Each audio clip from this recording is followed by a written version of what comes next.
ಈ ಹುಡುಗ ವಿಡಿಯೋ ಮಾಡ್ತಾರೆ ಮೇಡಮ್, ಆಯ್ತು ನೋಡುವ. ಹುಡುಗಿಗೆ ಈ ಹುಡುಗ ಏನ್ ಮಾಡ್ತಾನೆ, ಈ ಹುಡುಗಿ ಏನ್ ಮಾಡ್ತಾರೆ ನೋಡುವ. ಇಲ್ಲಿ ಹುಡುಗ ಹುಡುಗಿ ರೆಪ್ರೆಸೆಂಟ್ ಮಾಡುವಂಥದ್ದು ನಿಮ್ಮನ್ನು. ನಾನು ಹುಡುಗನ ತಗೊಳ್ಬೇಕಾ ಹುಡುಗಿ ಅಂತ ತಗೊಳ್ಬೇಕಾ? ಈಗ ಹುಡುಗಿ ಹೇಳಿಲ್ಲ, ನ್ಯಾಚುರಲಿ ಹುಡುಗಿ ಅಂತ ಹೇಳಿದ್ರು. ನಾನು ಈ ಕಡೆ ನಿಂತು ಹುಡುಗಿಯನ್ನೇ ನಾನು ತೆಗೆದು ಹುಡುಗ ಅಂತ ಹೇಳಿದ್ರೆ ಎಣಿಸಿದ್ರು, ಹುಡುಗ ಬಾಯಿ ಬಿಟ್ಟಿಲ್ಲ, ಹಾಗಾಗಿ ಹುಡುಗಿಯನ್ನೇ ತಗೊಂಡು ಒಂದೇ ಹುಡುಗಿಯನ್ನು ತಗೊಳ್ತಾ ಇದ್ದೇನೆ. ಈ ಹುಡುಗಿ ರಾಜ್ ಅಕಾಡೆಮಿಯಲ್ಲಿ 10th ಸ್ಟ್ಯಾಂಡರ್ಡ್ ನಲ್ಲಿ ಓದ್ತಾ ಇದ್ದಾಳೆ. ಯಾವ ಕ್ಲಾಸು? ಇಲ್ಲಿ ಇಲ್ಲ, ಅವಳು ಇನ್ವಿಸಿಬಲ್ ಆಗಿ ಮಟ್ಟಿಗಿದ್ದಾಳೆ. ಅರ್ಥ ಆಯ್ತಾ? ಇಲ್ಲಿ ಈ ಹುಡುಗಿ ಏನ್ ಮಾಡ್ತಾಳೆ ಗೊತ್ತಾ? ಇವಳ ಹೆಸರು ರಾಧಿಕಾ ಅಂತ ಇಟ್ಕೊಳ್ಳುವ. ಇದ್ದಾಳೆ ಇಲ್ಲಿ ರಾಧಿಕಾ? ಇಲ್ಲ. ಈ ರಾಧಿಕಾ ಡೈಲಿ ಪಾಠವನ್ನು ಓದ್ತಾಳೆ. ಡೈಲಿ ಒಂದು ದಿವಸ ಕೂಡ ತಪ್ಪಿಸುವುದಿಲ್ಲ.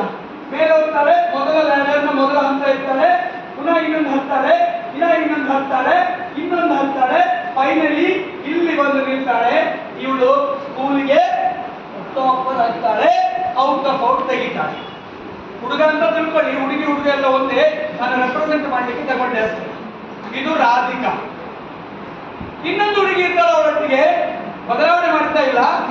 ಇವಳ ಹೆಸರು ನಿರ್ಮಲಾ ಅಂತ. ಇಲ್ಲಲ್ಲ, ಇದು ನಿರ್ಮಲಾ. ಈ ಮೊದಲ ರಾಧಿಕಾ ಏನ್ ಮಾಡ್ತಾಳೆ, ಟಾಪಿಗೆ ಬಂದಿರ್ತಾಳೆ. ಈ ನಿರ್ಮಲ ನನ್ನ ಹಾಗೆ ಸ್ವಲ್ಪ ಆಲಸಿ. ಯಾರಾಗೆ?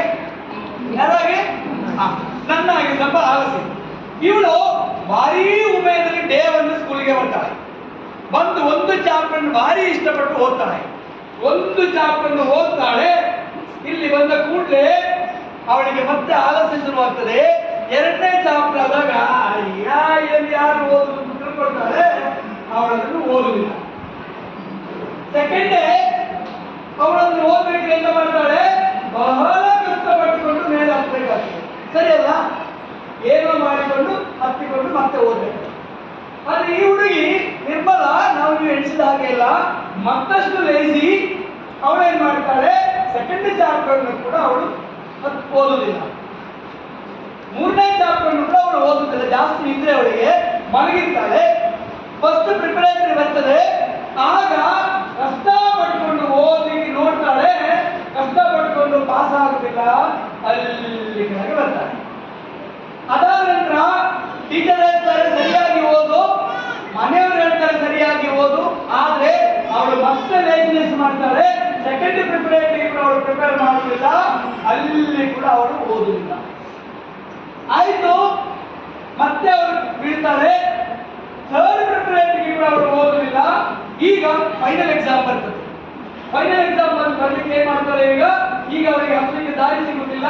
ಇದರಲ್ಲಿ ಹೀಗೆ ಹತ್ತಬೇಕು, ಆಗುದಿಲ್ಲ, ಕೆಳಗೆ ಬರ್ತಾಳೆ. ಹತ್ತಲಿಕ್ಕೆ ನೋಡ್ತಾಳೆ, ಕೆಳಗೆ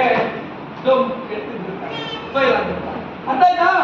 ನಾನು ಹೇಳಿದ್ದು, ನೀವಲ್ಲಿ ಯಾರೇ ಆಗಲಿ ಆನೆಸ್ಟ್ ಆಗಿ ನೀವು ಪ್ರತಿಯೊಂದು ಹಂತ ಇವತ್ತಿನ ಲೆಸನ್ ಅನ್ನು ನೀವು ಇವತ್ತೇ ಓದಿದ್ರೆ ನಿಮ್ಮ ನಾಳೆಗೆ ನಿಮಗೆ ಪ್ರಾಬ್ಲಮ್ ಆಗುವುದಿಲ್ಲ. ನೀವೆಲ್ಲ ಒಳ್ಳೆ ಮಕ್ಕಳು, ಡೈಲಿ ಓದ್ತಾ ಇದ್ದೀರಿ.